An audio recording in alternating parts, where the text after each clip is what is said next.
Сайн байцгаана уу хүүхдүүдээ. Өнөөдрийн монгол хэлний хичээлийн сэдэв маань хэл зүгийн утгыг тайлбарлах. Бүгдээрээ энэхүү хугацаанд багштайгаа хэл зүгийн утгыг ойлгон уншиж тайлбарладаг болоход хамтдаа байна. Багштайгаа хамтрахын тулд хичээлийн турш хэрэгжүүлэх санамжтайгаа танилцсан хүүхдүүдээ санамж 1 сурах бичиг дэвтэр номоо гаргаж бэлэн болгосон байна. Хоёрдугаарт нь тол бичиг буюу ойлгомжгүй үгээр тэмдэглэдэг дэвтрээ гаргаж бэлэн болгоорой. Санамж 3 ширээндээ сайхан зөв сайхан суугаарай. 4 хичээлийн турш эцэг гих болон гэр бүлийнхээ гишүүдтэй багштайгаа цуг хамтарч явна. За дараа нь хамгийн сүүлд нь үзэг харандаагаа бас гаргаж бэлэн болгоорой. Хүүхдүүдээ өнөөдөр хэн байхыг хүсэж байна? Өнөөдрийн хичээлээр ойлгож уншдаг хүүхэд баймаар байна уу? Тайлбарлан яригч баймаар байна уу? Анхааралтай сонсогч баймаар байна уу? Санамжаа биелүүлэгч хүүхэд баймаар байна уу? Шинийг мэдхийг хүсэгч баймаар байна уу? Бүгдээрээ сонголтоо хийгээрэй. Амжилт хүсье хүүхдүүд. За бүгдээрээ дэлгэц рүү анхаарлаа хандуулъя. Дэлгэцэн дээр нэгэн үлгэрийн үйл явдлыг цуврал зургаар харуулсан байгаа хүүхдүүд. Тэгэхээр энэ ямар үлгэр юм бол? Энэ үлгэрийг ерөнхийд нь харахад та нар унсан үлгэр чинь мөн байна уу? Ямар үлгэр юм болоо? Үлгэрийн үйл явдлыг бүгдээрээ таамаглая. За нэгдүгээр зурган дээр хараарай. Нэгдүгээр зурган дээр ямар хоёр шувуу нисэж яваа юм болоо? Энэ хоёр шувуу ямар газрыг зорж яваа юм бол? Энэ хоёр шувуу ямар орчинд нисэж явнаа? Хүүхдүүд. За хоёрдугаар зураг руу харъя. Зорж ирсэн газар маань ямар газар байсан бэ хүүхдүүд? Юун дээр суусан байна хоёр шувуу? Гэтэл том шувууных нь хажууд жижиг унаг гарч ирж байна. Унаг шувуу хоёр хоорондоо юу ярилцсан болоо? Энэ хоёрт ямар нэгэн үйл явдал тохиолдсон болов уу? Сүүлийн зурган дээр энэ хоёр шувуу эргээ зорьсон газараас буцаад явж байна. Та нарын санал нийлж байна уу? Энэ хоёр шувуу ямар хэрэг зориг бүтээчээд буцаад нисэж байгаа юм болоо? За хүүхдүүдээ нэгдүгээр зурган дээр байгаа, хоёрдугаар зурган дээр байгаа шувуудын орчинг харьцуулж хараарай. Эхний зурган дээр байгаа шувуудын орчин уултай, устай, үүлтэй, нартай, голтой устай газраар нисэж явна. Дараагийн хоёрдугаар зурган дээр хоёр шувуу маань ямар газар очиж суудсан байна? Орчин нь ямар байна?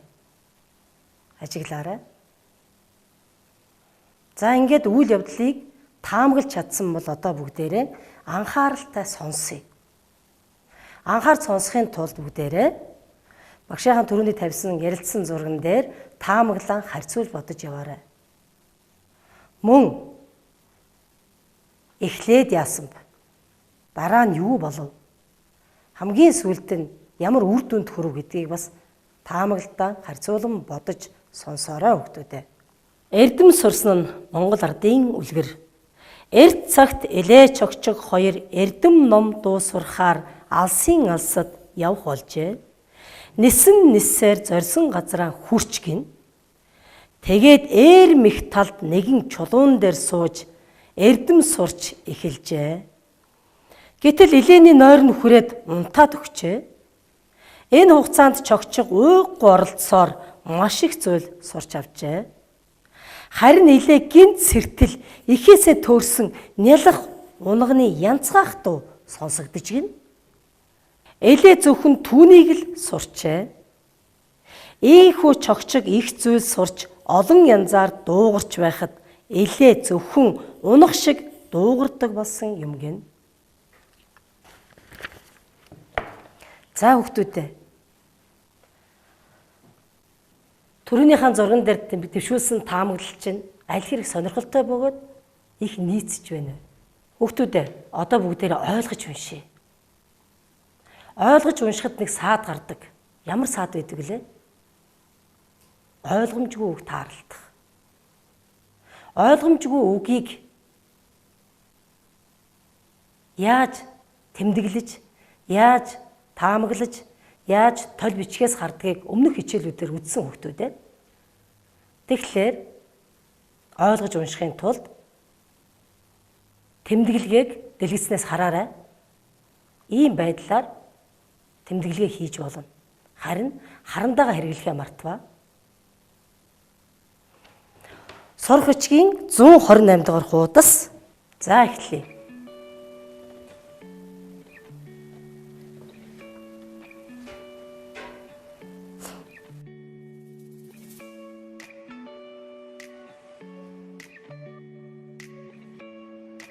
За хүүхдүүд уншид дууссан уу? За ойлгомжгүй гэж тэмдэглэсэн үгээ бүгдээрээ өөрсдийнхөө таамаглалыг дэвшүүлье. Дэвшүүлэхийн тулд та бүгдийн бичсэн үгэн дотор эдгээр 4 үг байгаа болов уу гэж багш нь тооцоолож байна.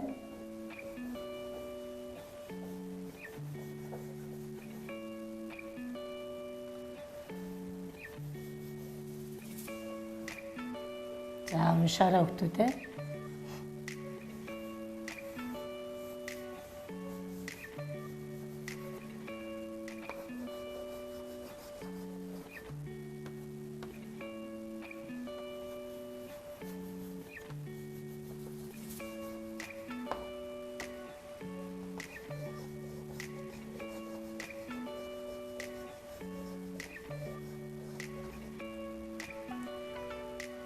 За эдгээр үгээс өөр үгийг тэмдэглэсэн бол гэр бүлийнхаа гишүүдээс утгыг нь бас асууж мэдэж авч болно хүүхдүүдээ. За тол бичгийнхаа дэвтрийг нээгээд эдгээр 4 үгийг тол бичиг ашигладаг санамж 5 бодоод бүгдээрээ бичье. За тол бичгийнхаа дэвтрийг нээгээд за алхам 5 дээр юу гэж байдаг вэ? Алхам 4 дээр цагаан толгойн үсгийн дарааллаар үгэн талвичийнхаа дэвтэрт бичих ёстой. За чогчго ямар үсгээр хэлсэн бэ? Чи үсгээр хэлсэн байна, тэ? Элэ ямар үсгээр хэлсэн бэ? Эрэм ямар үсгээр хэлсэн байна? Өөхгүй үсгээр хэлсэн байна. Тол үчийнхаа дэвтэрт үсгийн цагаан толгойн үсгийн дарааллаараа энэ 4 үгийг бичээрэй.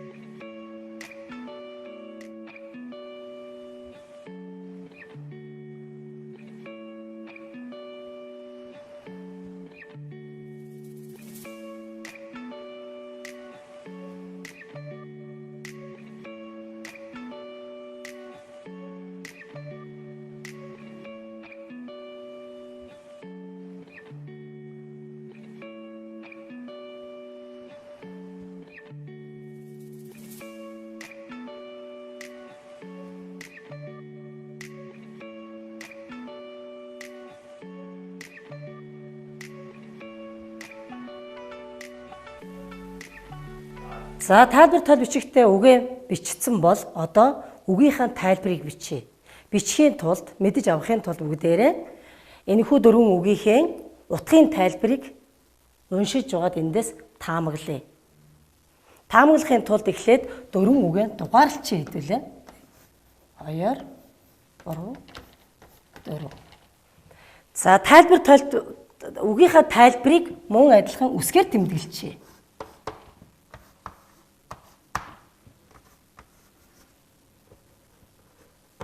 За ингээд хамтдаа уншия бүгдээрээ.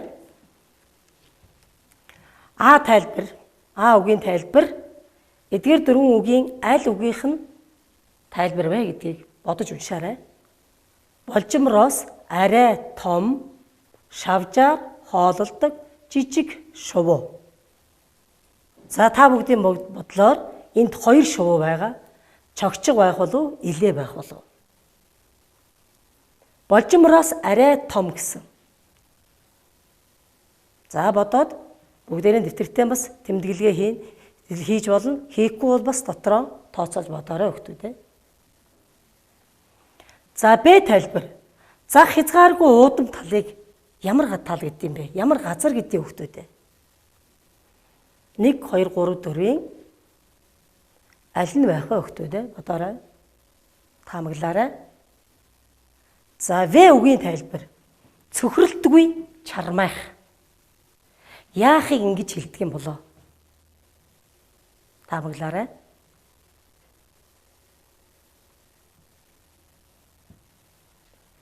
Г үгийн тайлбар хамтдаа уншъя.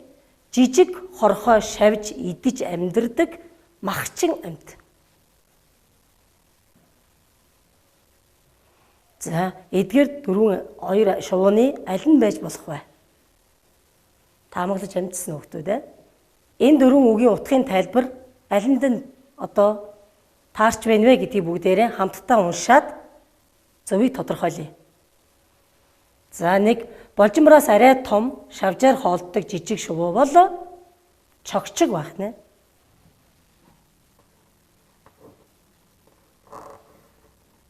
Өөрөлдвөл 1. Жижиг хорхоо шавж идэж амьдардаг махчин амьтан шувуу бол илээ байх нэ хөлтүүдээ. За, зах хязгааргүй уудам талыг ямар газар гэдгийг хөлтүүдээ? Ээрэм тал буюу 3 байсан байна. Цөхрөлтгүй чармайх гэдэг яахыг хэлж байгаа юм? Уйггүй оролдох гэсэн үг.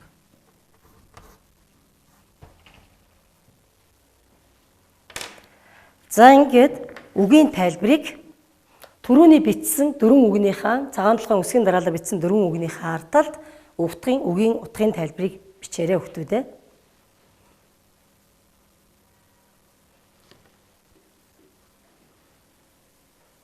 Түрүүний уншсан үлгэрийнхаа үйл явдлыг эргээд нэг саная. Үлгэрт маань ямар хоёр шувууны гарсан бэлээ? Чогчиг.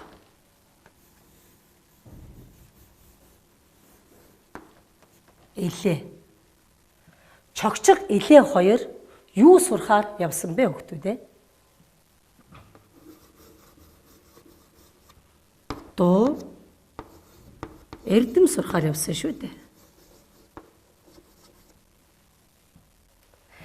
Дуу эрдэм сурахаар ямар газрыг зорин явсан бэлээ? Хаана очисон бэлээ? Ээрэм талд очисон.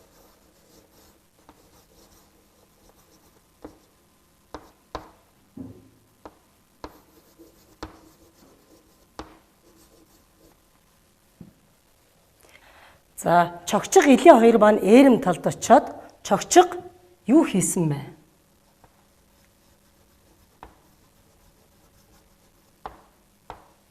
Уйггүй их оролдож ихмийг сурсан.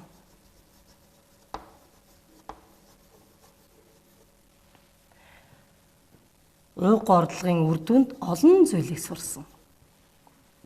Харин илээ үндсэн учраас нэг л зүйлийг сурсан. За хүүхдүүдээ үлгэрт гарч байгаа чогчиг маань яасан бэлээ? Уйггүй их ордлогын үр дүнд олон зүйлийг сурсан шүү дээ хүүхдүүдээ. Гэтэл илээ маань яасан бэлээ? Унтаад өгсөн. Үүний үр дүнд нэг л зүйлийг сурсан. Энэ хугацаанд чогчиг уйггүй оролцсоор маш их зүйлийг сурчээ. Дараагийн өгүүлбэр энэ хугацаанд чогчиг толгой дээш татахгүй маш их зүйлийг сурчээ. Энэ хоёр өгүүлбэр дотор ямар ялгаа байна? Юу нь өөрчлөгдсөн байна хүүхдүүд ээ? Ажиглаарай. Ямар үгээр солигдсон байна? Ажиглаарай. Уйггүй оролцсоор гэдэг үг дараагийн өгүүлбэрт толгой дээш татахгүй гэдэг үг хэллэгээр солигдсон байна шүү дээ. Гэтэл илээний нойр нь хүрээд унтаад өгчээ. Гэтэл илээний нойр нь хүрээд давсанд явжээ. Энэ хоёр өгүүлбэрт ямар үг өөрчлөгдсөн байна? Нэгдүгээр өгүүлбэрт байсан, эхний өгүүлбэрт байсан унтаад өгжээ гэдэг үг маань дараагийн өгүүлбэрт давсанд явжээ гэдэг үгээр гэдэг хэлгээр солигдсон байна хүмүүстээ.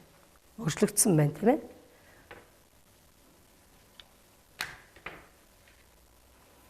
За тэгэхээр та нар гайхаж байгаа. Ямар сони юм бэ гэж бас бодож байгаа. Уйггүй оролцоор гэдэг үг яагаад толгой дээш татахгүй гэдэг үгээр үг хэллэгээр өөрчлөгдөв. Энэ үгийн толгой дээш татахгүй гэдэг маань өөрийнхөө үндсэн утгыг алдсан байна. Алдаж 3 үг болж энэ уйггүй оролдох гэдэг үгийг хэллэгийг үүсгэсэн байна. Утгыг үүсгэсэн байна. Дараагийн өгүүлбэрт давсанд явжээ гэдэг 2 үг үгийнхаа утгыг алдаж унтах гэдэг үгийн утгыг илэрхийлсэн байна. Тэгэхээр хүүхдүүдээ энийг юу гэдэг юм бэ? Юу гэж нэрлэдэг юм? Толгой дээш татахгүй, давсанд явжээ гэдэг 2 үгийг юу гэж бодож болох вэ хүүхдүүдээ? Хэлц үг гинэ. За хэлц үг гэдэг нь тухайн үг хэллэгт орсон үгүүд нь өөрийнхөө үндсэн утгыг алдаж хоорондоо нийлж нэгэн утга санааг илэрхийлж байгааг хэлж байгаа.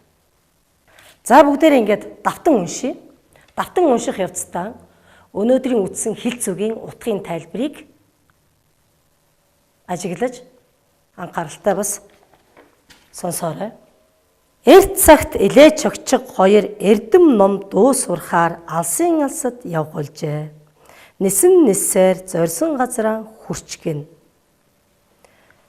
Хүүхдүүдэд номон дээрээ заагаад цуг уншина. Тэгээд зах хязгааргүй их талд нэгэн чулуун дээр сууж эрдэм сурч эхэлжээ. Гэтэл элээний нойр нь хүрээд унтаад өгчээ. Өөрөөр хэлбэл хэлцээр илэрхийлэх юм бол давсанд явжээ. Энэ хугацаанд чогчиг уйггүй оролцсоор хэлцээр илэрхийлэх юм бол толгой дээш татахгүй маш их зүйлийг сурчээ. Харин элээ гинт сэртэл эхээсээ төрсөн нялх унагны янцгаах дуу сонсогдож гин элээ зөвхөн түүнийг л сурчээ. Ийхүү чогчиг их зүйл сурч олон янзаар дуугарч байхад элээ зөвхөн унах шиг дуугардаг болсон гэн. Хүүхдүүдээ элээ ер нь яаж унтсан болоо? Та нарын бодлоор. Тэгвэл унтах гэдэг үгийг өөр ямар хэлц үгээр илэрхийлсэнийг бүгдээрээ дэлгэснээс хараарай. Нүдний хор гаргах. Энэ бол ялахгүй жаахан унтах гэсэн. Ээзгээ буцалгах. Тачигнтал хөрхирч унтна гэсэн. Дуг хийх. Хэсэгхэн зур унтах. Давсанд явах. Унтах гэсэн. Хүүхдүүдээ өнөөдөр та бүхэн хичээлийн эхэнд дэвшүүлсэн өнөөдрийн хичээлээр хэн байх вэ гэдгийг тодорхойлсон. Сонголтоо хийсэн.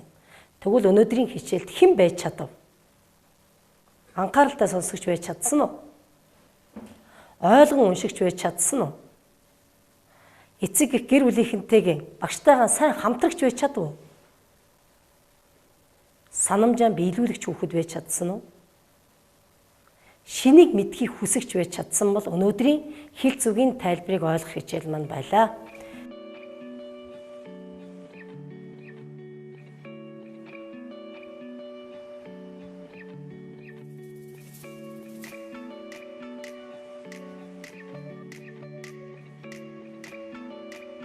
Элээ яаж унтсан тухай бас гэр бүлийнхэнтэйгээ ярилцаарай. Анхаарал тавьсанд баярлалаа.